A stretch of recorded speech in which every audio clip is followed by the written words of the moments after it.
Hi dear friend, welcome at the Patreon channel about daoland healthcare, and I am going to talk to you today about economy. And economy is a subject that I wanted to talk about already for a long time. I just didn't know where to start, and it's part of my, well, maybe political convictions. Yeah, probably. That I feel the need on the basis of Taoism to talk about that. Taoism has its own ideas about how economy, society and so on are going to be introduced, are supposed to be introduced, and I will talk with you about these kind of topics from a Taoist perspective, of course, and not only from the perspective of our modern economy, because that is not really what interests me. My dear friend, everybody who knows me knows I'm not a big fan of capitalism, and because of not being a big fan of capitalism, I thought already for a long time, like, I should make a video about economy, money. And I have been doing some research in the last few years, say 40 years, 30 years, 35 years. And in the last period of, say, 6-7 months, I became a member of several money schemes, so to say. And in the year before, I tried a little bit dabbling in the theories and ideas behind Bitcoin and behind the stock market and everything that has to do with that. And now I think I'm ready to make my first video on this topic, and with this video we are going to discuss the interesting things. And for this we have to ask ourselves a few questions.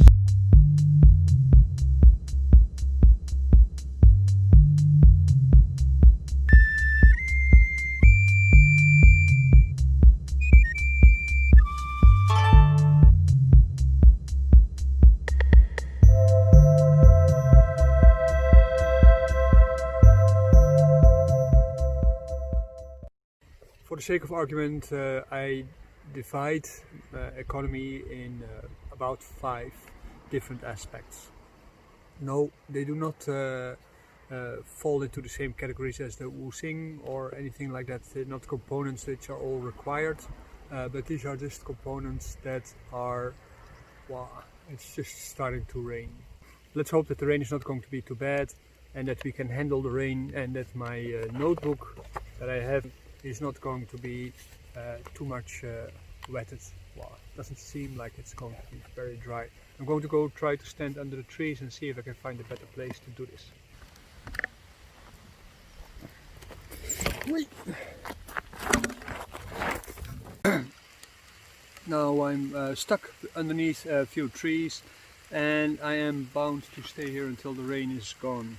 Otherwise I will get very wet. The rain is pretty strong here. But you see a very nice village on the background. Don't ask me what it's called. I'm here in Germany. Did I mention there are, according to me, about 5 different aspects of economy that are relevant to discuss? If I didn't, by now, there's, according to me, 5 different aspects of economy that are relevant to discuss in this video as part of the Daoist view. One, of course, is the Daoist view, so that is very relevant. And it also immediately infers that not all the aspects that I mention are the result of the others, but we see historically these different aspects, and that did lead to our modern economy, which for convenience I call vanity economy, which is a very baroque and which has as a purpose to emphasize our personal self-worth, so that we all have the feeling as if we are an emperor. We can do whatever we want, and we can speculate, and we can buy and sell, and whatever we do, all kind of things, just to feel wonderful about ourselves. It is called consumerism. We will discuss that in another video, probably more extensively, but in this video I will be pretty much brief about it, because it is not the most important one. It is actually the outcome of a long historical process. The prime economy, that means nature actually, right? Nature has a prime economy, and it tries to invest as little of its resources in acquiring differentiation and new natural phenomena. When the universe came about, there was one Big Bang, and the Big Bang started moving all kind of things, which in Buddhism is called put the karmic wheel in motion. And as a result of this karmic wheel, all kind of things came about. And within all these kind of things, there were some moments of free choice where people, once they were there, had the opportunity to consciously think about outcomes of their actions. In nature, of course, decisions are made all the time. My cat, your dog, or your pet mouse, or whatever, of course, also makes decisions. It thinks. Plants, trees, you know, they are in a particular kind of location. They don't have the freedoms that we have to move about, not as fast anyway as we do. And as a result of that, they are stuck with a limited set of choices in their movements and in their actions. This is very relevant because their economy is based on that location, and their thinking is only limited towards other creatures because of the mycelium, which is connecting the roots of all the trees in a forest. But an individual tree on a desert hill, I don't know how he communicates or she communicates with other trees. I don't know. So it means that economy also has to do not only with yourself, but it has to do also with other people. So personal economy doesn't really exist. It is a limited set of values that have to do with your personal circumstances. But we now talk about economy on the larger scale of things. And the first and the most primary economy for every creature is the economy of food. So food economy is essential. If our society would fall apart, which seems to be happening anytime, according to some, and of course if you look at the crisis mentality of media and of emotional state people, then you see that we are continuously falling apart as a society. But it also means, like Nietzsche said, that from destruction comes creation. Because of the things go wrong, there's also new things being created. And hopefully for this, you and me, we are the parts of creation of something new and hopefully better, of course. The food economy was essential for the Egyptian economy. I don't know if you ever heard about Egypt, but Egypt is a country which is around already for about 5,000 years. And of course it has gone through modernizations, through Islam, but the essential structure of its culture and its economy has been around for almost 5,000 years and has only relatively recently been abandoned. The idea of the economy is that there was a particular kind of currency present based on the needs of the people. The needs of the people were that we need food. As a society, as a group of people, we have to secure our food. Food security is not an individual act, that's a group act. So any society that lets people starve is denying the fact that we are group animals and that as a group we have to safeguard our economy. What the Egyptians did to safeguard these things, they fixed prices and they paid in grain. So everything was paid in grain. All kind of activities, you would grow grain and you would use it as a currency and so on and so on. Land was owned by the country and they would pay the people in grain for their services and so on. But they also fixed prices, so you knew exactly how much grain you need to buy a cow or to buy a cart or to buy a wife. Assuming that you had to buy a wife, of course, because gender equality was not on the agenda in Egypt yet. Even though there were female empresses, it doesn't mean that there was gender equality. But I don't know enough about that, so I cannot really say that much about it. What I understand from the Egyptian economy is that it was pretty much laissez-faire, in the sense that you as an individual, you were free to do with your grain whatever you wanted. So you could buy a cow or a wife or whatever, and or you could grow new grain. The nature around it, because of the Nile River Delta, was pretty much lush, so it was pretty easy to grow new grain or other kind of crops. So you could invest your grain into more food and you could sell that, and as a result of that you could develop relative wealth, but within a particular kind of limit because of other issues we're going to talk about.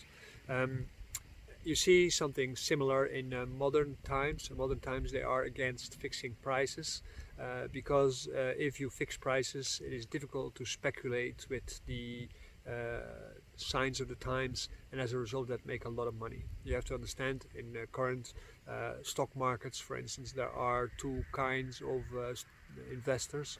These are the investors that are building on the future, so that means that they are trying to invest in things that will make the economy grow. And there are crisis investors. They know that, okay, if some crisis happens somewhere, then if we invest in a particular kind of way, then we can make a lot of profit because of investing in things that blah blah blah, blah, and so on and so on. I had once a client who did that in Amsterdam, and I wasn't aware of that kind of economy at that moment, and I was really shocked. And I said, like, you don't ever have to come back to me in my clinic anymore, because that is so incredibly immoral to invest in the crisis of other people, in the pain of other people, just to get rich. This is actually what we condemn about the people who became rich of Nazi Germany and the Endlosung. So no, there's no moral excuse for that kind of economy.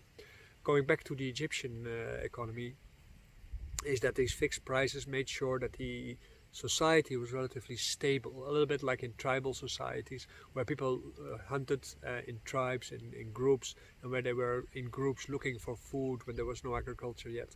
And as a result of that, there was a lot of sharing going on. And that was, of course, very important to create stability. That stability for the Egyptian culture was there around for 5,000 continuous generations, centuries, years. The Chinese economy is a little bit similar, and in the modern economy you can see that people are against this fixing price, and this is something that, for instance, China is often doing, or being accused of anyway, and this is also to stabilize its economy. That idea of stabilizing prices is based on the prices of food products. And I remember when I was living in China, every now and then there would be news items about the prices of oil, for cooking oil, of course, not gasoline, although those prices were also fixed, cooking oil and rice and so on and so on, so that everybody knew more or less what would be the prices of everything, and these were basically determined by the state. Of course, they also had other kind of fixing prices, namely like what is the price for making a baby and so on and so forth. There are downsides to every system, of course, but in itself you can see that this fixing of prices makes sure that everybody knows what they're at, and as a result of that they could always know how they should invest their life on the future. It's a little bit like now when you're a salary person. Because of the salary, you know more or less what you have to spend. The only thing is you don't know the prices of everything, so you don't know if you can buy one bread or two bread that day. This is an insecurity that creates stress, and that stress forces you into isolation and in conflict with other people, and is the reason why many people get all kinds of diseases as a result of the stresses in their life. And I see in my clinic, I see of course a lot of people all the time having all kinds of stresses as a result of the insecurities built into our society based on speculation with prices.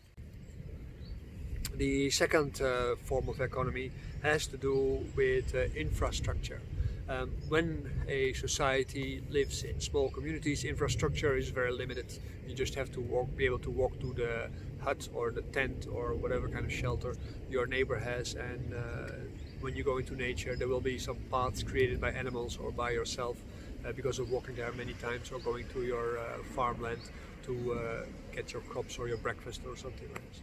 But when a society gets bigger and they start building houses, then this issue is becoming a little bit different, and you need a sort of mutual organization to create a better community, because for instance villages want to be connected to other people, and that means that roads have to be built. The quality of the houses maybe have to be bigger because of the climate. So there's all kind of reasons why people should cooperate to build these kind of things, and you can build that is an economy. So it's an infrastructural economy, you can say.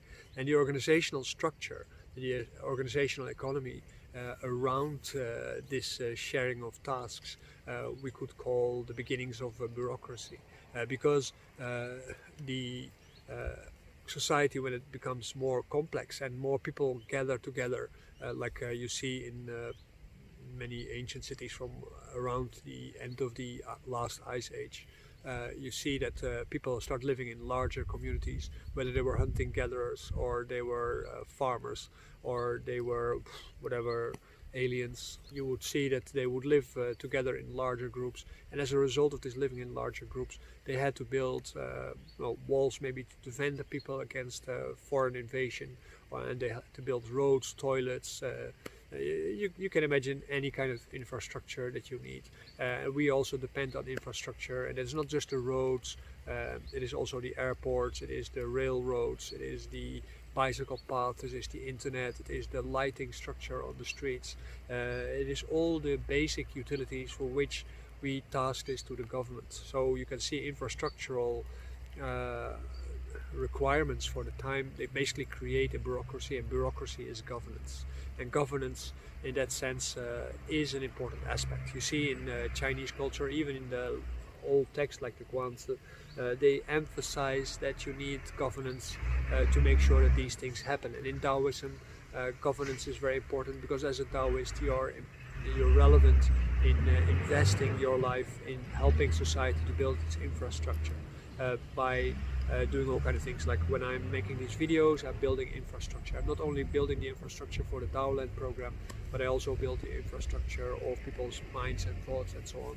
And you, by talking to me, asking me questions, or coming up with your own ideas or needs, what you need to talk about, or coming to me for acupuncture and so on, you all, or classes, you all help me build this structure as a result of that.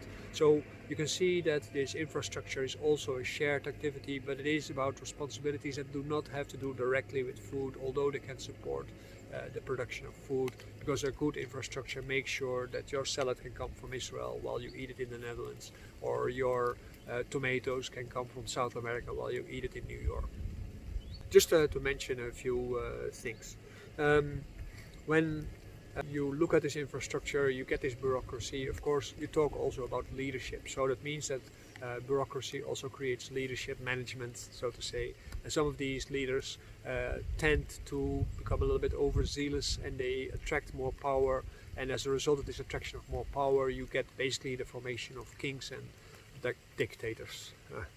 And some people rule by sharing ideas and dealing with things, and some people, they rule by well, basically extracting everything from their resources that they can for personal interests. And this attraction of power we see also in this modern time with leaders like Pol Pot, Mao Zedong, Adolf Hitler, Napoleon, and Xi Jinping in current China, and Donald Trump as a sad example of how they are trying to do that in America, and of course Putin in Russia, who had maybe a little bit more shady ways to attract the power into his hands for his purposes. This kind of leadership, of course, is pretty much taxing, and it happens only with the permission of the people, because you have to have the willingness of people to be suppressed to get to that point. So the economy of infrastructure, when it gets out of hand, and the likelihood of it getting out of hand is bigger than in a shared economy like the Egyptians you see. So history is being speeded up, you can say, because of infrastructure. It's not just that you get more fast from A to B, but you get more fast from A to B. That is basically it. So when you look at the Roman Empire, it started as a republic, and gradually in the time of Julius Caesar it became a dictatorship. Basically it gets a Caesar, an emperor, and this emperor, whether it was a good emperor or a bad emperor, doesn't really matter.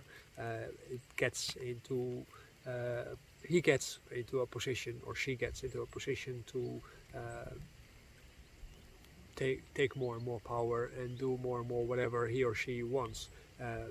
There is of course a lot of discussion throughout history about benevolent leadership, but you see that leadership in that sense is an excess of an infrastructure society and shouldn't really happen. And bureaucracies try to of course restrain the formation of leadership through its laws, by saying that nobody is above the law, for instance, like happening in the United States. But a good leader, no, a strong leader, not a good leader, a strong leader might circumvent that by saying, but that's not up for me, because I'm very exceptional and this world needs me at this time, and and as a result of this, if I wouldn't be here, everything would fall apart. And you know the story is happening in the United States right now, where the democracy is gradually changing into a Roman Empire. And nothing new there. What we can deduce from that is that infrastructure in itself is a good thing, it's a shared thing, but as soon as leadership comes into place, it gradually becomes more and more shitty. So a good society, of course, does share its responsibilities also on the level of governance and tries to avoid having leaders. So a president, a premier, when it is elected, it is a little bit closer to the natural environment, but of course, if there's a leadership needed at all, you can already beg the question if that is a good idea. There are, in anarchism, there are several kind of movements which try to create legal systems that keep leadership at bay, but you will always see in smaller or larger circles there will be people who take the lead, and that is good. In Daoism, they used to say, okay, if there's leadership to be taken, for instance, to build a bridge or to build a town hall or to build the internet, that is good, but as soon as the task is done, as a good Daoist, you should retreat from the world and you should get out of it. So you should build it as a part of social morality. It is okay to take leadership, and at the moment when you have achieved your goal, then you should stop micromanaging it. That's basically it, I guess. And then step backwards and say like, okay, now it's done. Some people try to hold on to what they have been building, and then they try to move it on to their children. I mean, I would, if I would be king and I would have my children and I would love my children, then at that moment I say like, okay, you know, I have created it and nobody is contesting it, so you take it. Yes, but of course, as a society, you should always contest what people want to give to their children. Inheritance is something that belongs to society, like our bodies belong to nature, and in that sense, nobody should inherit anything personal from somebody else. We should all inherit everything. And now, of course, as a society, we inherit the garbage and the pollution and all the other disasters that our ancestors have created in the last 2000 years. When we talk about power, we also have about a hierarchy of power in the infrastructure. You talk about power economy, and power economy is something that is about somebody who collects power and tries to hold on to it or try to share it with its descendants. Of course, power is something that is also contested. At the moment when people are having power, there's other people who say like, well, you shouldn't have that power, I want to have that power, or something like this. The people who are contesting your power at the moment that you zealously try to hold on to it, of course, they need a label, and they are terrorists or criminals, which is basically the same. It's a Machiavellian thing, and if you haven't read The Prince of Machiavelli, you should definitely read it. You see it play out all the time in relationship to groups like Al-Qaeda and Daesh, how it's called. All these kind of people who are labeled terrorists, it is because they contest power. That doesn't mean that their contests are valid, because I don't think radicalism in any sense, which is going away from the food economy and the infrastructure economy as a whole, is of any use.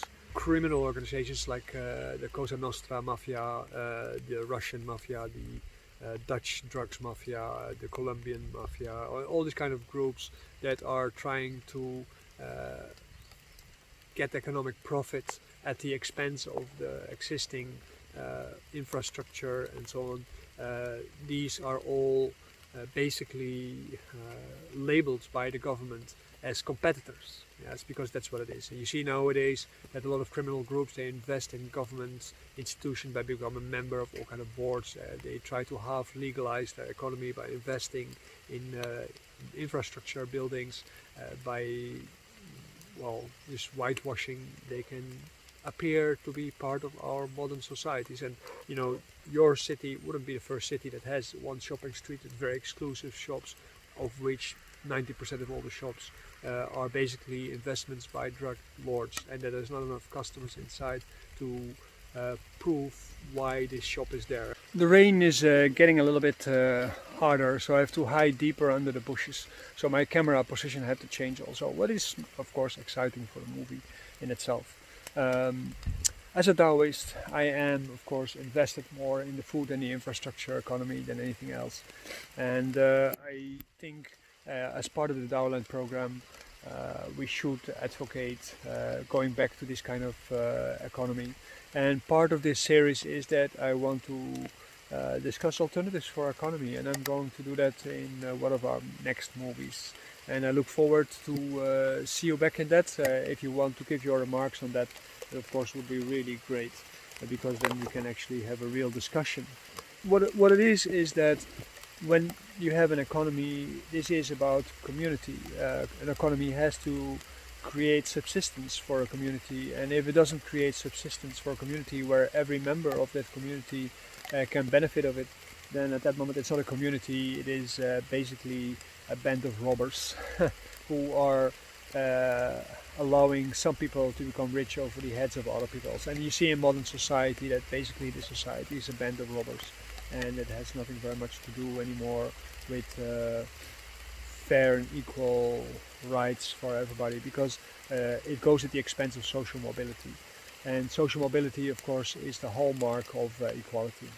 Our democracy was going into the right direction during the 70s, 80s, 90s maybe, but already in the late 90s you could really see that people are working very hard to go back to the 19th century. And I always make a joke that anything from the 19th century only comes out into world wars. And you see that nothing of the 19th century in that sense is useful, even though people are very often very happy and proud about all the achievements of the 19th century that did lead up to the 20th century and the 21st century. But you see in this time a little bit of a repeat happening of the beginning of the 20th century.